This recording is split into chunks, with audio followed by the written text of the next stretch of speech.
দেশের ৯ জেলায় দমকা বা ঝোড়ো হাওয়া সহ বজ্রবৃষ্টির সম্ভাবনা রয়েছে বলে সতর্ক করেছে আবহাওয়া অধিদপ্তর। আজ বৃহস্পতিবার ৩০ এপ্রিল সকাল থেকে দুপুর পর্যন্ত দেওয়া পূর্বাভাসে এ তথ্য জানিয়েছে আবহাওয়া অধিদপ্তর। এসব এলাকার নদীবন্দরগুলোকে ১ নম্বর সতর্ক সংকেত দেখাতে বলা হয়েছে।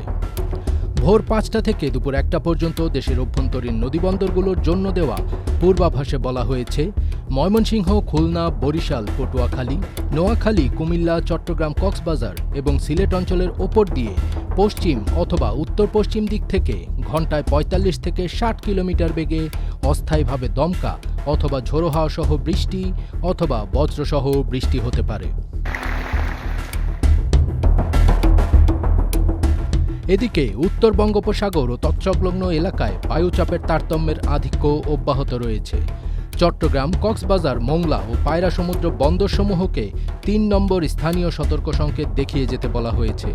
উত্তর বঙ্গোপসাগরে অবস্থানরত মাছ ধরার নৌকা ও ট্রলারসমূহকে পরবর্তী নির্দেশ না দেওয়া পর্যন্ত উপকূলের কাছাকাছি থেকে সাবধানে চলাচল করতে বলা হয়েছে। এদিকে গত ২৮ এপ্রিল থেকে বজ্রমেঘের প্রবণতা অব্যাহত থাকায় আগামী ৯৬ ঘণ্টার জন্য দেশের বিভিন্ন বিভাগে ভারী থেকে অতি ভারী বৃষ্টির সতর্কতা জারি করা হয়েছে।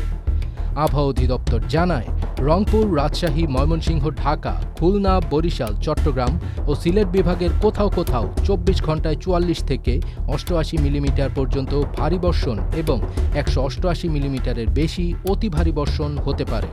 সিনপটিক অবস্থায় বলা হয়েছে, লঘুচাপের বর্ধিতাংশ পশ্চিমবঙ্গ থেকে উত্তর বঙ্গোপসাগর পর্যন্ত বিস্তৃত রয়েছে। এর প্রভাবে আজ সন্ধ্যা থেকে পরবর্তী ২৪ ঘণ্টায় ময়মনসিংহ, ঢাকা, খুলনা, বরিশাল, চট্টগ্রাম ও সিলেট বিভাগের অনেক জায়গায় এবং রংপুর ও রাজশাহী বিভাগের কিছু কিছু জায়গায় দমকা হাওয়া সহ বৃষ্টি অথবা বজ্রসহ বৃষ্টি হতে পারে।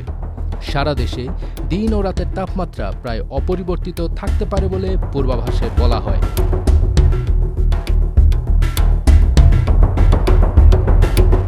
তাজ, এটিএন বাংলা।